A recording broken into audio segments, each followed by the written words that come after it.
Okay, may ginagawa tayo. Chef na 32 no power ito. So, chinek natin.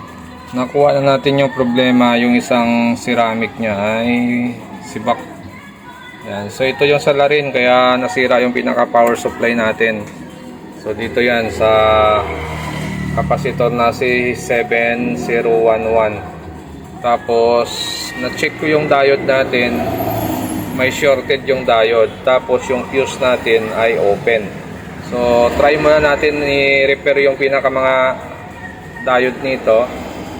Papalitan natin yung diode, tapos fuse, tapos titingnan natin kung buo pa itong regulator. So, bali ito yung diode nya. Yun o. Shorted. Ito buo. Ito shorted din. Tapos ito buo. Okay. So palitan na natin 4. So napalitan na natin yung fuse, yung diode, saka yung ceramic. Bali ito na yan. Yan. So yung ceramic na palitan natin. Yung diode kinonvert na lang natin sa ganitong design. Bridge type. Tapos yung fuse natin pinalitan din natin. So testing natin. Titingnan natin kung magbubukas na yung unit natin. At kung bago lang kayo sa aking channel, huwag kalimutan mag-subscribe. Okay, so sinaksak na natin. Tingnan natin kung mayroon na tayong sukat dito. So mayroon na siya, 13.6. Tapos napansin natin parang nag-backlight na rin siya. Yun o, may liwanag na siya. May backlight na. Sana buo pa yung LCD, ano? Buo pa oh. Ay, may itim siya sa taas. Yun o, nagbablanko yung taas natin. So, maaaring may problema din yung pinaka side cup nito. Lagyan natin ng palabas para makita natin. So, ito siya o. So, ito normal yung display. Pagdating dito, may blanko siya. Yung ganitong issue, ano yan, missing supply sa ating side cup. Basta wag lang sunog yung side cup natin. So, nagagawa ng paraan pa yan. So yan pa yung problema na isosolve natin.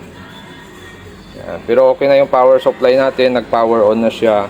So ito na lang ang kulang natin. So try natin ito. Okay, so nabuksan na natin siya. Nakuha na natin yung pinaka side cup niya. So susukat lang tayo ng supply kung bakit missing yung display sa isang area, no? Sa pinakababa. Walang picture. So dito yung pinaka VGH natin, ito. Yan, VGH natin ay nasa 33 volts. Yan, 33 volts. Tapos pagdating dito, yung VGH natin dito dapat ay 33, nagiging negative 1 na lang, ano? Yan, negative 1.9. Okay. So, yan yung missing sa kanya. So, gagawin natin dyan, magja-jumper lang tayo ng wire papunta dito para magkaroon ng 33 yung VGH nito, para magkaroon ng display din yan. Okay? So, gagawin natin yan. Okay. So, bali yun na siya. Full screen na siya. Yan. So, ginawa natin dyan, kumuha tayo dito ng VGH, tapos tinap natin siya dito sa taas. Yan, doon natin siya tinap. Yan yung VGH nya. Okay, so okay na yung display, full screen na. Yun, no? Pwede na.